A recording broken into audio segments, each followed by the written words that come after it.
Here is the quote we are kicking today's episode off with. Blessed is he who expects nothing, for he shall never be disappointed. This is a quote by Alexander Pope. What a perfect quote to start off this episode with, this episode on expectations. And it basically sums up exactly what I'm going to talk about here today. Minimizing or eliminating expectations so you can eliminate disappointment, because this is what we're all about. We are all about optimism. We are all about happiness. Now, you may say, first off, I just thought about this right now. You may say, isn't that a very pessimistic viewpoint by saying, just drop your expectation on people? You're not giving people, the benefit of the doubt. You're just casting them out. Yes and no, maybe it is, but maybe we need sometimes to throw in a different viewpoint, right? That's the great thing about a dialogue. And once all this stupid stuff is back, hopefully next week I'm gonna start getting some guests back on here. I do like doing the monologues, but dialogues are just it's a different viewpoint. It's a different mind, so it just adds a lot of context and a lot of deeper connection and more detail when it's a dialogue, when it's two people talking back and forth. But maybe sometimes we need to throw in a different viewpoint in order to find or get the viewpoint or get the outcome that we want, right? We want a happiness outcome. We want an optimistic outcome or an optimistic viewpoint. But maybe we can only get that by seeing the other side, right? Seeing the pessimistic viewpoint by saying, hey, humans are not that reliable. That's okay. I'm optimistic about the fact that they're not that reliable. It's okay because I'm dropping expectations towards them and it's making me happier. I talked about this a lot on the podcast, talked about this a lot on other episodes. I'm really happy that this finally has its own episode, expectations. But yes, I think that has truly been one of the biggest factors in my happiness or change of my mindset or change of my mental state or whatever you want to call it over the years. The fact that because I used to be I had such a big ego, and I felt that I was so perfect, and I felt that everyone needed to be that perfect too. I felt I was so respectful and everyone else. Like examples, like I felt I was very respectful for everyone's time, and I felt that everyone needed to be exactly as respectful to my time as I am to them. Right, the golden rule, and even that one, we'll get into that. This is gonna be a good episode. And I just didn't like that. I didn't like that. I never saw anybody giving as much in a relationship or whatever, et cetera, business relationship, whatever, as much as I did. It made me mad, right? So a great example, going back to it, was time. When I went to go pick someone up versus when someone else was picking me up. When someone else is picking me up, I'm looking outside the door, right? Especially in Minnesota, it's cold. So I'm inside, I'm looking out the window, waiting for them to come. The moment they pull up the drive, they don't even have to text me. Boom, I'm walking outside by the time they parked, I'm already opening the door, right? Boom, hop in, out.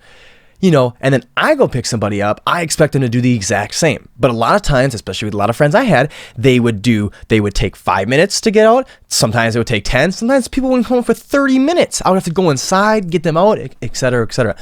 And it just drove me crazy, and it made me want to drive a wedge into a lot of my relationships because I thought it was disrespectful, and I felt that they were disrespectful, and you don't care about me, and all these different things, and if you don't care about me, it's the small things, and all these different things. It just led into a lot of anger. And again, going back to another quote that we had in the beginning intro was, anger is the punishment we give ourselves for someone else's mistakes. Literally, I posted that on Instagram today. I saw that quote today, so I thought it'd be great to throw it in during this recording.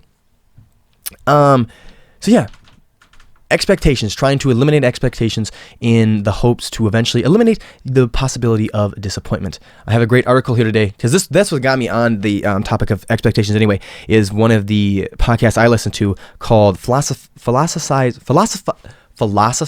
This. I think I said that right. I have a speech impediment right now. It's by Stephen West, and it's a phenomenal podcast. Philosophize This. It's a philosophy podcast, and it's a really great one. It's a monologue as well, kind of like this, but he does a lot more work, and he's a lot smarter dude than I am. And yeah, he was talking about the Stoic view. He was talking about the Stoic viewpoint, the Stoic philosophy, and he was talking a lot about Seneca and Seneca's personal thoughts upon expectations. And I found an article about it, which I thought tied in well with his episode, so I thought I'd make it my own episode. And this comes from the Daily Stoic. and the Stoic Guide to Winning the War of Reality versus Expectations, thedailystoic.com. Once again. And here's just, I'm just going to read a little bit in it, and I'm going to be bouncing in and out, and then, just, stay along with me, catch up. Here we are. Most of us are torn between the duality of what's playing out in our minds and what's actually taking place around us. We all have certain expectations that things should go a specific way. For some of us, it's holding fixed expectations about our relationships that should be exactly as we've imagined. Perfect partner, kids, family, friends, etc. For others, it's the expectation that we should have it all figured out by now, that our careers should follow a carefully plotted path, or some specific event, wedding, birthday, vacation abroad should live up to all the hype, etc., etc. The trouble with this line of thinking is that higher expectations do not equate to higher levels of happiness, gratitude, or performance. Additionally, projecting fixed expectations is in fundamental opposition to the impermanence and ambiguity that define life. Sorry, I thought that would really mess me up right there. Expecting things to go a set way is to reject the fabric of life. You cannot and will not eliminate all uncertainty of your life, no matter how hard you try. In reality, there is no such thing as the way it should be. Everything is in a state of constant motion. The harder you work to eliminate uncertainty and ambiguity from life, the smaller the confines of your comfort zone become. True comfort is found through embracing discomfort, not shielding yourself from uncertainty. And this is the paradox of comfort. The wider range of potential scenarios that you've trained yourself to handle, the better things will turn out. The wider range of potential scenarios that you've trained yourself to handle, the better things will turn out. That's very great. Let's take a break there and talk about it. Going back to the top here, talks about, for some of us, it's holding fixed expectations that our relationships should be exactly as we imagine. Perfect partner, kids, family, etc. And then the other one about carefully plotted path of your life, right? You need to graduate high school, go to college, find a job, find a girl, have a wedding, have kids, buy a house, all these different things, etc., etc. Everyone expects us to follow these paths. And I talked about it in the intro. I said that dropping expectations, erasing expectations in hopes to erase disappointment in your life, but also what it will do for you is it will allow yourself and everyone else around you to live themselves, truly. There's a famous, labeling theory that goes in, is part of the sociology. It's a sociological perspective. It's called a labeling theory. It's basically saying whatever you label someone to be at, and if everyone else in their life labels them to be that, they will eventually become it. It's just, if we're surrounded by something over and over again, right? I had a teacher. Oh my God, it was so sad. He's a really nice guy, and he's from Honduras, so he has a very thick accent. And because of his accent, people think he's dumb. And he's like, I'm not dumb. He's like, I'm a highly, highly, highly educated man. Like, this dude's got doctorates up his ass. And he's talking about, he's like, but coming here to America and working in the system that I work in, he was talking about, he's like, people tell me over and over and over again that I'm dumb. I'm like, I am no dumb. I am no stupid. But people call me dumb and stupid. Once they come in that over and over again, and so many of them do it for so long, it's like, maybe I am dumb. It makes him question his own ability. And the same thing happens with people's, in life. If your parents want you to be something, right? A doctor, lawyer, teacher, etc., and they push you so hard and they label you that so hard over and over again, you're probably going to fall into that. I think I talked about it in the importance of one's surroundings, the importance of one's environment. And I talked about it in my own family. I have been labeled for so long that I am the fitness guy, I am the health guy, that even in moments and times of my life, right, I've had months and quarters and half years of stretches within my lifting that I really did not want to lift, but I did, and I stayed healthy and I stayed fit because that's what everyone around me labels it, and I don't want to disappoint anybody, and it's hard for me to go in the opposite direction. This is the direction everyone wants me to go into, right? I'm just going to follow the herd. This is what the herd's telling me to go. This is where I'm going to go. It's really easy to fall into that. And when we free others of our expectations set for them, we can, allow them to thrive and live life that they're meant to be in the way they want to do it, right? And not again, I always say, I've talked about it many times on the episode, on the podcast and stuff. I talked about that the only expectations I think we should be allowed to have is expectations for ourselves, but especially your loved ones, the people the closest to you, especially ones who reach out to you and say, I want you to hold me accountable. There is certain things you can expect of them, right? You can expect them to treat people right. Granted, the exact same ones I talked about in other episodes that you can have for yourself. You treat people right, and you can expect other people to treat people right, or the people that not other people, random people in the streets, but especially these people are really close to you and they love you and they ask you to hold them accountable, right? Expect them, to treat people right and be respectful and do the right thing to whatever their morals are. And then 2, work hard and give every ounce of blood, sweat, and tears and time and energy and effort that they have into whatever they want to do. Work hard. Be nice. Be respectful. Work hard. You can set those expectations for yourself. Do your best, right? Do your best. You can set those expectations for yourself, and you can set those expectations for the people closest to you, and especially, again, those who really asked you to do such. These people may not do it, but this is the most important. The important example of this relationship is parents to their children. The children may not always ask you to do that, but by having them and bringing them into the world, this is your duty, right? To hold them to at least those 2 expectations. Now, with that being said, do not put your happiness in the hands of even the ones closest to you on setting those expectations. You can definitely put your happiness in yourself, right? Like, I will only be happy if I treat people right and I do do hard work and I do my best. I think that's fair. I don't think you should put that I'm holding my kids accountable to treating people right and giving it their hardest work. But if they don't do that, that's on them.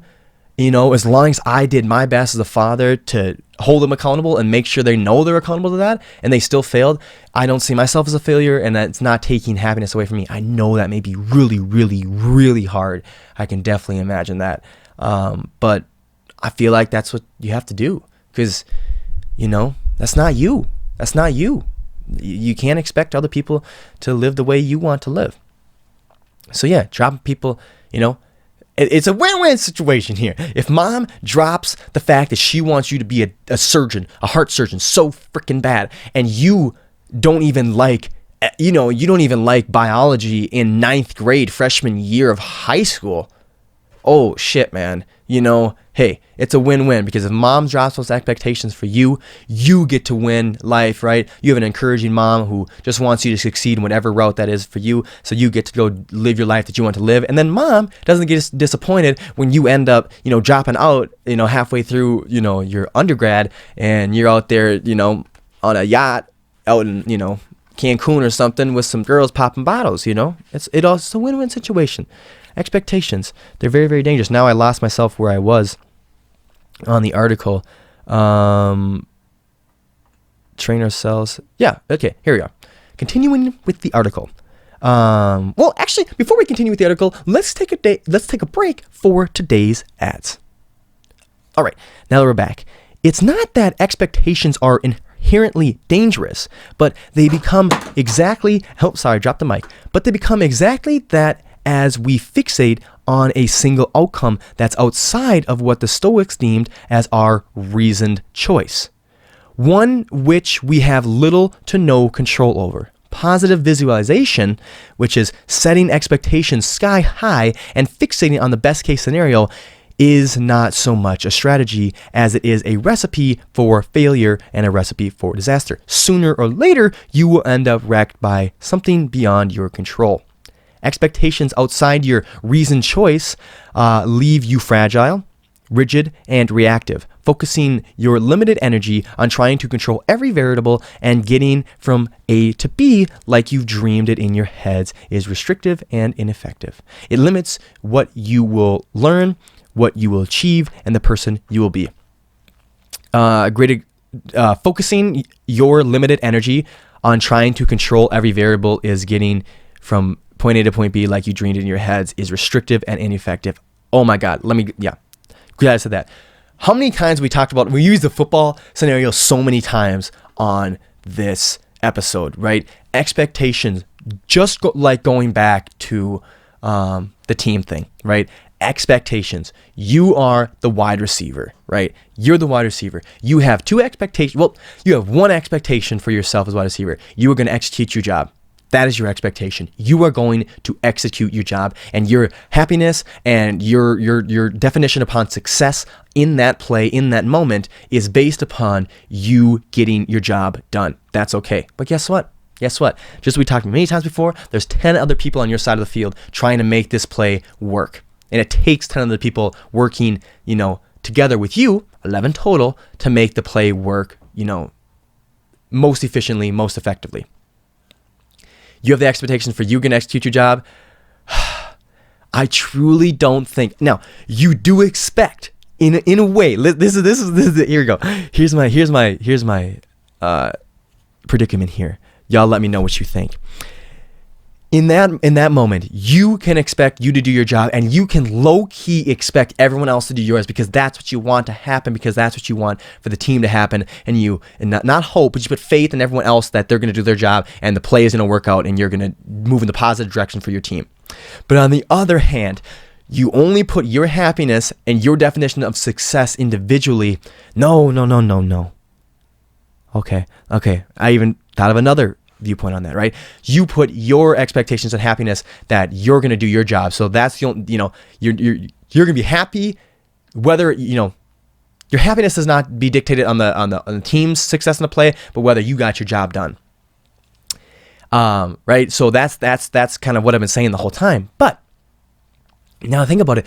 When you're a team like that, right? And you have one main objective, then the happiness and definition of success can only be achieved if that objective is achieved, right? That's why they say relationship, it's two people living one life, but you have to have your own life, right? It's you guys living together, you guys being this dynamic duo together. You're a team. Same in business, and same with the sports. You're a team. You're all together, right? You have one goal. And whether I did, going to my job, I'm doing stucco right now, basically, right? I'm the tender. I mix up concrete. I give them the mud. I give them the concrete. They put it on the wall. They make it look all nice.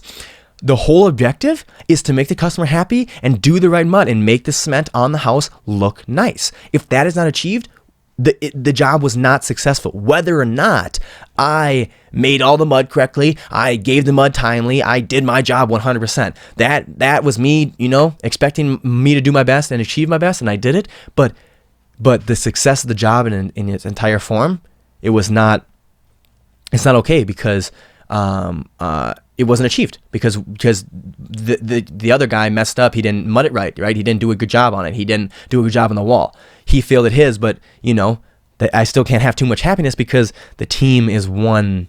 The team is one in that point, right? So that's a little predicament there. Jeez, that's like a three-way. Ooh, a three-way predicament. Dang. But again, I guess at the end of the day too, and that's why I see my sister too. My sister's a baller. She's a baller, and as long as she has a good game, a really, really good game, and she gave it her all, she's a point guard, right? So she gave it all. She gave everyone else the best opportunities. She took advantage of her best opportunities. She spread the ball around, and she feels that she did her best. She's usually pretty happy. But then again, she's even more happy if they lost, she knows that everyone else gave their best, because yet again, they're all one. And in that certain scenario, is being a team. Everyone's happiness, one person's happiness, everyone's happiness. It's all for one for all within a team. So dang, all right. Hey, I learned a little bit there myself, just chatting through that. All right, let's get back to the rest of this article here.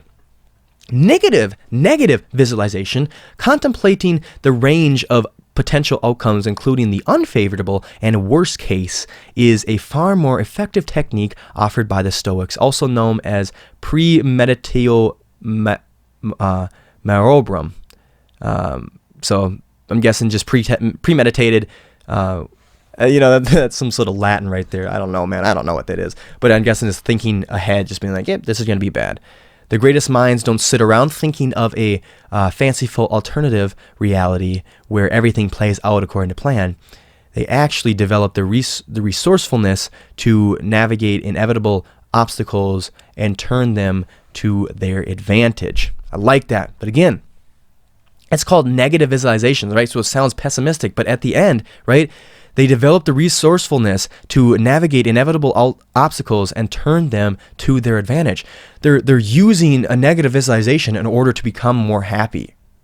So yeah, they're using a negative, negative visualization. They're using a negative viewpoint, but in order to get a positive, happy outcome.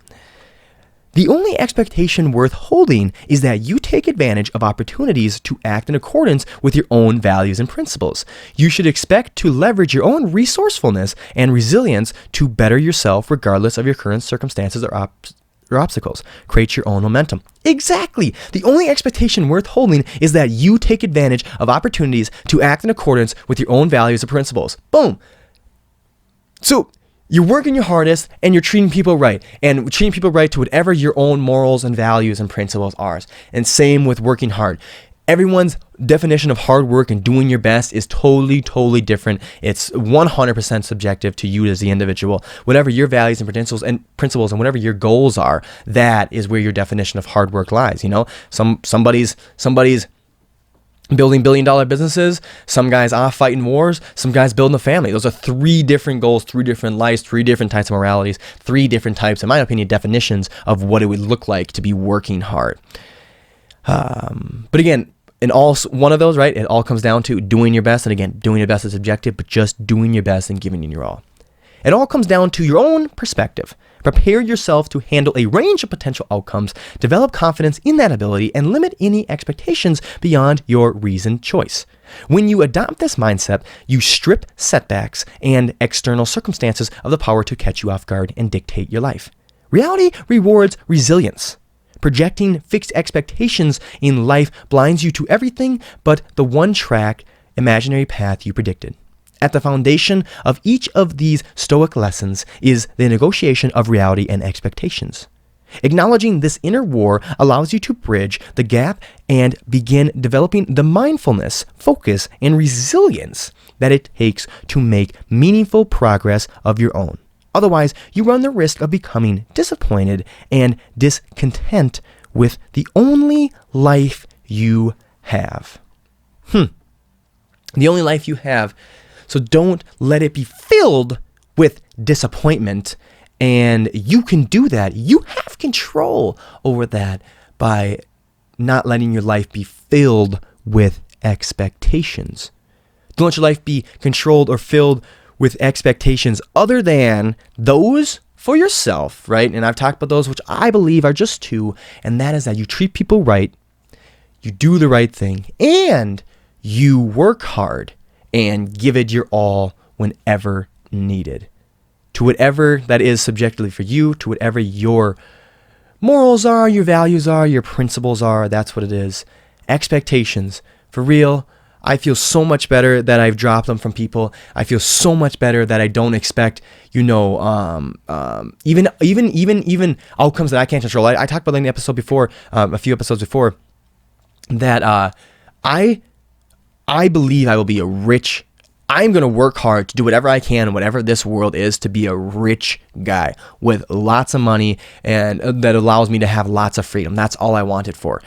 But I don't put my happiness in there, right? Because just doing that takes a lot of hard work. No matter what, I will get that. Whether I'll get that or not, I will work hard. And that is where my happiness lies. That the fact that I'm always working to get better, I'm always working to get smarter, I'm always working to learn more, meet people more, et cetera, et cetera. So I'm pushing myself towards the goal of getting rich. But whether I get rich or not, what if something just like this happened right now? Boom, right? And money just stopped. The world just, now they don't sound so crazy back in the day when I was talking about this stuff, right? Because the world can change in a blink of an eye drastically. It can happen, people. Like, wake up. And everything that you have today is not promised tomorrow. Wake up. Does this pandemic have to be what it is to show you that? Wake up. And so what if everything changed and I wasn't able to make that money? I was never able to be rich because money became, something that was extinct. Now all my happiness was set in being rich and having money, right? Rich is a different term. You can be rich in love. You know what I'm talking about. I'm talking about cash, cold hard cash, cold dollars, right? So that's all gone.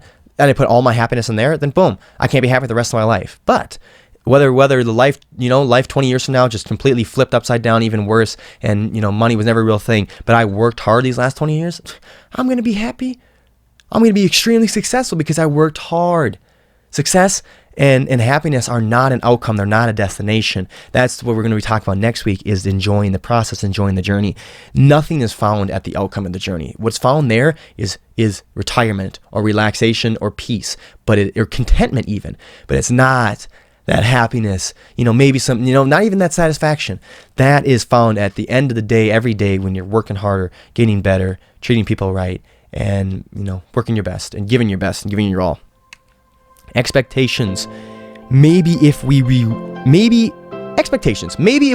erase them from our lives, we can possibly erase disappointment and allow ourselves and the ones around us to be who they truly want to be the best versions of themselves, because we are all better together. Expectations. Thanks for listening, and like always, until next time, take care, my friends.